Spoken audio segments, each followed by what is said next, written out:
Hi friends, welcome to Pranav Samayal. இன்னைக்கு வந்து ஒரு சூப்பரான ஈவினிங் ஸ்நாக்ஸ் கொழுக்கட்டை காரை கொழுக்கட்டை தான் இன்னைக்கு செய்ய போகிறோம். வாங்க எப்படி பண்ணலான்னு பார்க்கலாம். ஃபஸ்ட்டு வந்து அரிசி வந்து புழுங்கல் அரிசி எடுத்திருக்கேன். புழுங்கல் அரிசி வந்து 2 டம்ளர் அரிசிக்கு நல்லா வந்து கழுவிட்டு ஊற வச்சுருங்க. ஒரு 3 மணி நேரம் வந்து அரிசி நல்லா ஊறணும். ஊறி நான் எடுத்து வச்சுருக்கேன். இதை வந்து மிக்சியில் கொஞ்சம் கொரன்னு அரைச்சி எடுத்துக்கணும். ரவை பதத்தில் வந்து அரைச்சிக்கணும். தாளிச்சிக்கலாம்.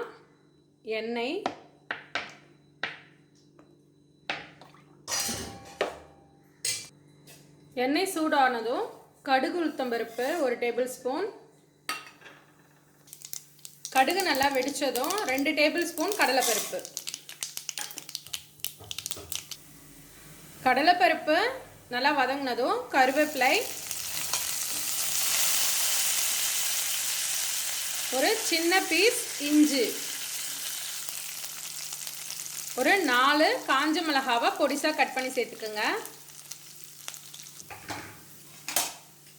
ஒரு பாதி மூடி அளவுக்கு தேங்காய் சின்ன சின்ன பல்லா கீறி போட்டுக்குங்க.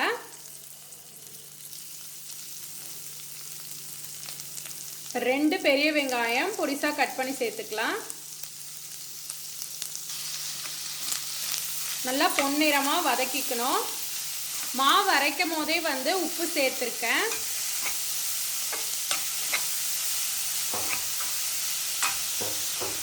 பெருங்காயத்தூள்,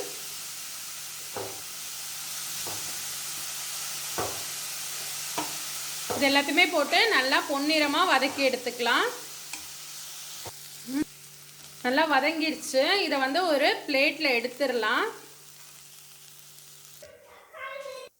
இப்போ தேவையான அளவு எண்ணெய் சேர்த்துக்கலாம். 1 டேபிள் ஸ்பூன் அளவுக்கு எண்ணெய். இதில் வந்து நம்ம வச்சுருக்க மாவை வந்து ஊற்றி நல்லா கிளறணும். மாவு வந்து நல்லா கொரன்னு அரைச்சி வச்சுருக்கேன். தண்ணி ஊற்றி தான் மாவு வந்து அரைச்சி எடுத்துக்கணும்.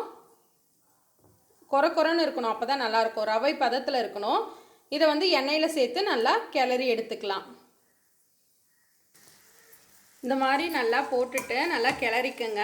மாவு வந்து அதில் தண்ணிலாம் இருந்துச்சுன்னா நல்லா இதாகிடணும். நம்ம பெரட்டும் போது நம்மளுக்கு கரண்டியில் வந்து ஒட்டாமல் வரும். நான் அந்த பதம் வந்தோடனே காமிக்கிறேன். மாவு வந்து நல்லா வதக்கிக்கலாம்.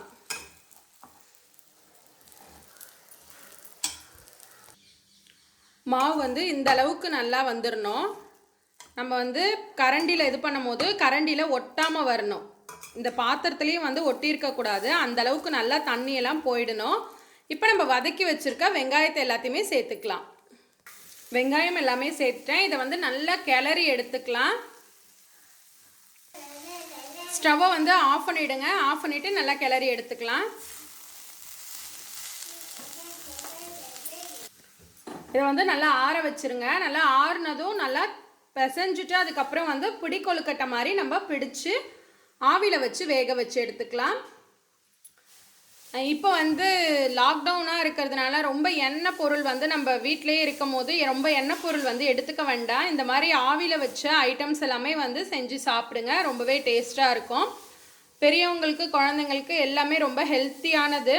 இந்த இது வந்து நீங்கள் புழுங்கல் அரிசி வந்து இட்லிக்கு புழுங்கல் அரிசின்னு போடுவோம், அதுலேயும் செய்யலாம். இல்லை நம்மளோட நார்மல் சாப்பாட்டு ரைஸ்லேயுமே சாதம் அடிப்போம்ல அந்த ரைஸ்லேயுமே செய்யலாம். ரொம்பவே நல்லாயிருக்கும். இல்லைனா நீங்கள் வந்து அரிசி மாவு வச்சுருந்தீங்கனாலும் அரிசி மாவையும் நீங்கள் தண்ணி ஊற்றி கரைச்சிட்டு இந்த மாதிரி வந்து போட்டு நல்லா கிளறிடுங்க. கிளறிட்டு இந்த மாதிரி வறுத்தது எல்லாமே எடுத்து கொட்டி பிடிச்சி வச்சுக்கலாம்.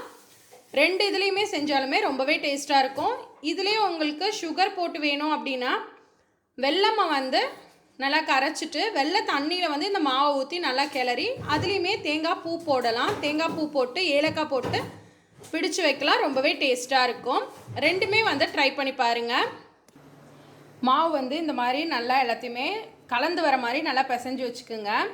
இதை வந்து இந்த மாதிரி கொஞ்சமாக எடுத்து ரவுண்ட் மாதிரி பண்ணிவிட்டு அதுக்கப்புறம் நம்ம விரலால் இப்படி வச்சு அழுத்தணும். இந்த மாதிரி பிடிச்சி எடுத்துக்கோங்க. இது வந்து நீர் கொழுக்கட்டை அப்படின்னு சொல்லுவாங்க. ஆவியில் வேக வைக்கிறதுனால நீர் கொழுக்கட்டை கார கொழுக்கட்டைன்னு சொல்லுவாங்க. இட்லி பானையில் தண்ணி வந்து வச்சுட்டு நல்லா சூடு பண்ணிட்டேன். அப்படியே இட்லி தட்டில் வந்து வச்சுருக்கேன். நீங்கள் வந்து துணி போட்டு வைக்கிறதுனாலும் வச்சுக்கலாம். இந்த மாதிரி வச்சாலும் இது வந்து ஒட்டாது, அப்படியே விழுந்துடும். நான் எண்ணெய் தடவி கொழுக்கட்டை எல்லாமே வச்சுருக்கேன். இது வந்து 5 மினிட்ஸில் நல்லா வெந்துடும். க்ளோஸ் பண்ணி வச்சிடலாம். நீங்கள் வந்து 10 நிமிஷம் வந்து நல்லா வேக வச்சு எடுத்துக்குங்க. இது வந்து நம்ம பச்சை அரிசியில் வந்து செஞ்சதுனால, பச்சை மாவுனால வேக வந்து கொஞ்சம் லேட்டாக தான் ஆகும். நம்ம வறுத்த அரிசி மாவு வாங்கியிருந்தோம்னா அது வந்து 5 மினிட்ஸில் உங்களுக்கு வந்து வெந்துடும். இது நம்ம அரைச்ச மாவுனால 10 மினிட்ஸ் ஆகும். 10 மினிட்ஸ் கழித்து ஓப்பன் பண்ணிக்கலாம். கொழுக்கட்டையை வந்து எடுத்துட்டேன். சூப்பராக வந்து வெந்துருச்சு. நல்லாவே கலர் வந்து சேஞ்ச் ஆகிருக்கு. நல்லாவே உங்களுக்கு உடைச்சோம்னா நல்லா அப்படியே பாருங்கள் எவ்வளோ சாஃப்டாக வெந்திருக்கு. நல்லா சாஃப்டாக இருக்குது.